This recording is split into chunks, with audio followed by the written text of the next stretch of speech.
မတိရတဲ့သူတွေအတွက် diminish chord ကင်ပုံကင်နီးနဲ့ diminish chord ကိုဘယ်လိုအသုံးချရမလဲဆိုတာကိုနားလည်ရလွယ်အောင်ကျွန်တော်အလွယ်ဆုံးရှင်းပြပေးမယ်တကယ်တော့ဒီ diminish chord တွေဆိုတာ family key တွေလေ့ကျင့်ထဲကပါပြီးသားပေါ့နော်7က diminish chord တွေပေါ့နော်ဒါပေမဲ့တချို့ကလည်းမသိဘူးပေါ့နော်ဟုတ်ပြီရှင်ဆို diminish chord ကိုဘယ်လိုကင်ရမလဲဆိုတာကျွန်တော်အလွယ်ဆုံးရှင်းပြပေးမယ် position 3ခုလောက်ပြပေးမယ်ပေါ့နော်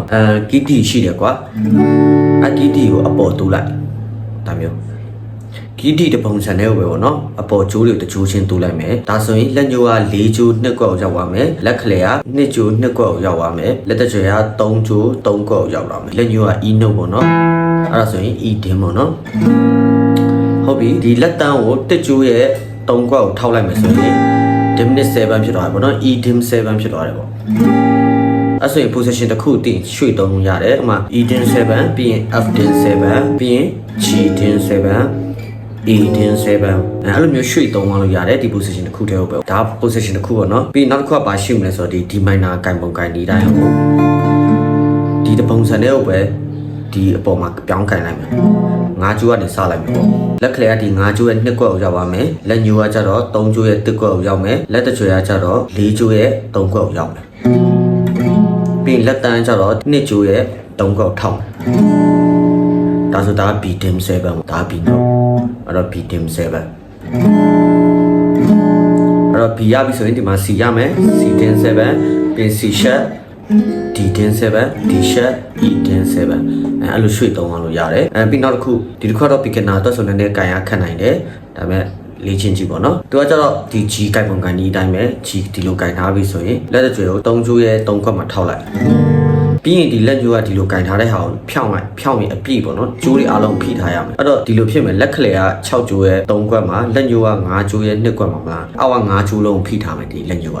ဒီ5ကျိုး1နဲ့3 4 5လက်ညှိုးတစ်ချောင်းနဲ့ကင်မယ်လက်ခလေက6ကျိုးရဲ့1ခွက်လက်တချွေက3ကျိုးရဲ့3ခွက်မှာပေါ့နော်ဒါဆိုဒါ G dim 7ပေါ့ဒီကောင်းကြဒီ base အတန်ကြီးနဲ့တီးချင်တဲ့ဟာတွေကြရင်နည်းနည်းမိုက်တာပေါ့အဲ့ဆိုရင်ဒီမှာ G ရပြီဆိုရင် A လို့ချင်းဒီမှာရွှေ့လိုက်ရုံပဲဒါ A dim 7ပြီး B dim 7အဲ့လိုမျိုးရွှေ့သုံးသွားလို့ရတယ်နော်ဟုတ်ပြီဘယ်နားမှသုံးတာလဲအလွယ်ဆုံးနားလည်အောင်ရှင်းပြပေးမယ်အဓိကတော့ဒီကော့တစ်ခုနဲ့တစ်ခုအသွားမှာဂျားထဲမှာသူကဆက်ပြီးတာပေါ့ဂျားခံကော့လို့ပေါ့နော်တော်တော်များများနဲ့အဆင်ပြေတယ်အဲ့တော့ဒီဂျားခံကော့ဖြစ်သုံးတာပေါ့နော်အကူအပြောင်းပေါ့နော်တချင်းရဲ့ကော့အကူအပြောင်းနေမှာဂျားခံအဖြစ်သုံးပေးလို့ရတယ်နည်းနည်းကိုဖန်တီးလိုက်တဲ့ music ကပိုပြီးမိုက်သွားတယ်ပေါ့နော်ဥပမာတစ်ခုပြမယ် C A minor D minor G ကျွန်တော်ဒီလိုတီးနေကြတယ်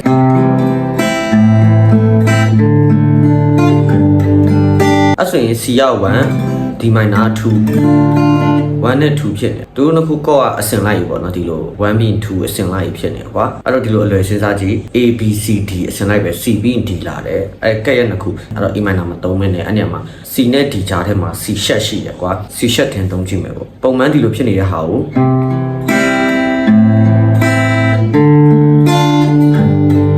အဲ့ဆိုလည်းယူရှင်းတာပေါ့အဲ့တော့ဒီမှာ C sharp တင်ဒီမှာရှိတယ်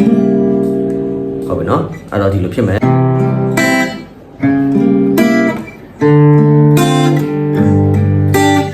အဲ့လိုမျိုးလေးတော့နည်းနည်းပုံမိုက်တယ်ပေါ့ပြီးဒီ jazz တို့ blue တို့ချင်းမှလည်းသုံးတယ်တကယ်တော့ဘယ်တစ်ချင်းမှပဲမဆိုသုံးလို့ရတယ်ကွာတိလားကော့အကူပြောင်းတော့ rock မှာပဲသုံး pop မှာပဲသုံးလို့ရတယ်တကယ်ကတော့ jazz တို့ blue တို့မှသုံးရမယ်လို့မဆိုလို့ဘူးပေါ့နော်သူကအဲ့လိုမျိုးပေါ့နော်ကိုတစ်ချင်းတွေကိုဘယ်တစ်ချင်းမှဖြစ်ကိုယ်တိုင်ဖန်တီးတဲ့အခါမှာဖြစ်ဂျားခဏလေးတွေမှာထည့်သုံးလို့ရတယ်ပြီးရင်ဥပမာ minor key ဆိုရင်ဒီလိုရှိမှာကွာဒီ minor F C G ပဲထားလိုက်ပါတော့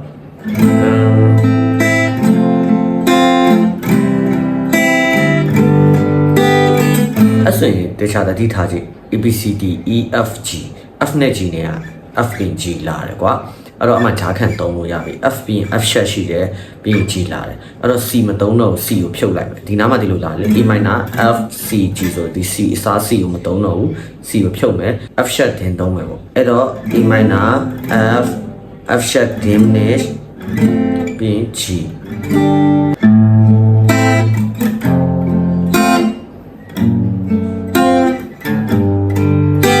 အဲ့လိုမျိုးလေးပေါ့အမျိုးသုံးမဲ့ဆိုရင်နည်းနည်းလေးကိုတချင်ကပိုမိုက်သွားမှာသုံးတာတော့အဲ့လိုနေရာတွေမှာအဓိကထားသုံးတယ်ပေါ့နော်အလွယ်ဆုံးလေးတော့ကျွန်တော်ရှင်းပြလိုက်ပြီအစင် diminish chord ကိုသုံးတတ်သွားမယ်လို့ပြောနေတယ်အဆင်ပြေတယ်ဆိုရင် like and follow လေးလုပ်ခဲ့ပြီး share လေးလည်းနှိပ်သွားပြီနော်နောက်ထပ်လည်းအမြဲ guitar နဲ့ပတ်သက်တဲ့အရာတွေထပ်ထပ်တင်ပေးမယ်ပေါ့နော်